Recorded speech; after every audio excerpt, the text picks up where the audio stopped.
Welcome to beginner friends. అందరికీ నమస్కారం. ఓం నమో భగవతే వాసుదేవాయ. ఓం నమో భగవతే వాసుదేవాయ. భగవద్గీత పారాయణలో ఈరోజు 2వ అధ్యాయం సాంఖ్యయోగము 29వ శ్లోకం.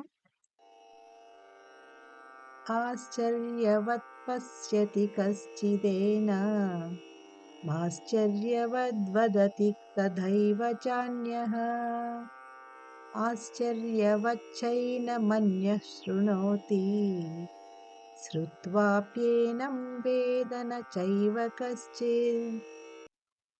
తాత్పర్యం: కొందరు ఈ ఆత్మని ఆశ్చర్యమైనదిగా చూస్తారు, కొందరు ఆశ్చర్యమైనదిగా వర్ణిస్తారు, మరియు కొందరు ఆత్మ ఆశ్చర్యమైనదని వింటారు.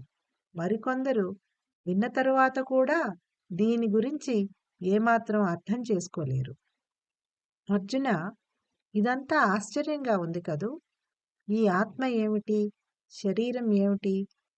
శరీరం చావడం ఏమిటి? ఆత్మ చావకపోవడం ఏమిటి? అందుకే కొంతమంది ఈ ఆత్మను ఆశ్చర్యంగా చూస్తారు, మరికొంతమంది ఈ ఆత్మను గురించి ఆశ్చర్యకరంగా మాట్లాడుకుంటారు.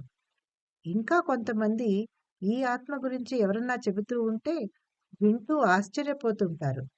కానీ కొంతమంది దీనిని గురించి విన్నా, చూచినా, చెప్పినా సరిగ్గా అర్థం చేసుకోలేరు. ఎందుకంటే ఆత్మ అంటే ఏమిటన్నది వాళ్లకు తెలియదు, ఒకరు చెబితే వినరు.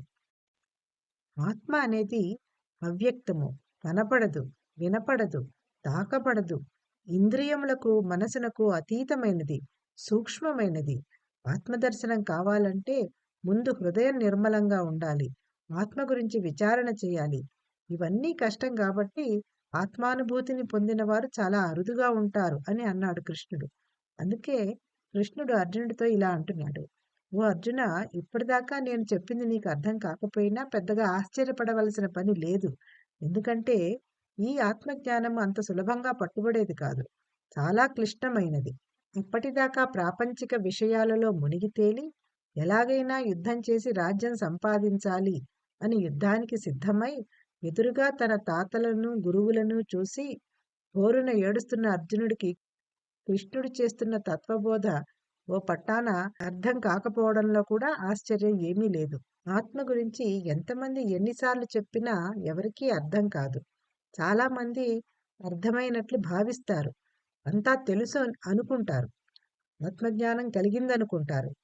వాళ్ళు మాత్రం ఆత్మానందాన్ని కాకుండా ప్రపంచంలో దొరికే తాత్కాలిక సుఖాల కోసం నిరంతరం ప్రయత్నిస్తుంటారు.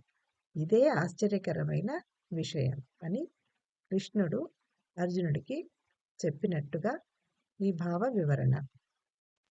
ఓం నమో భగవతే వాసుదేవాయ.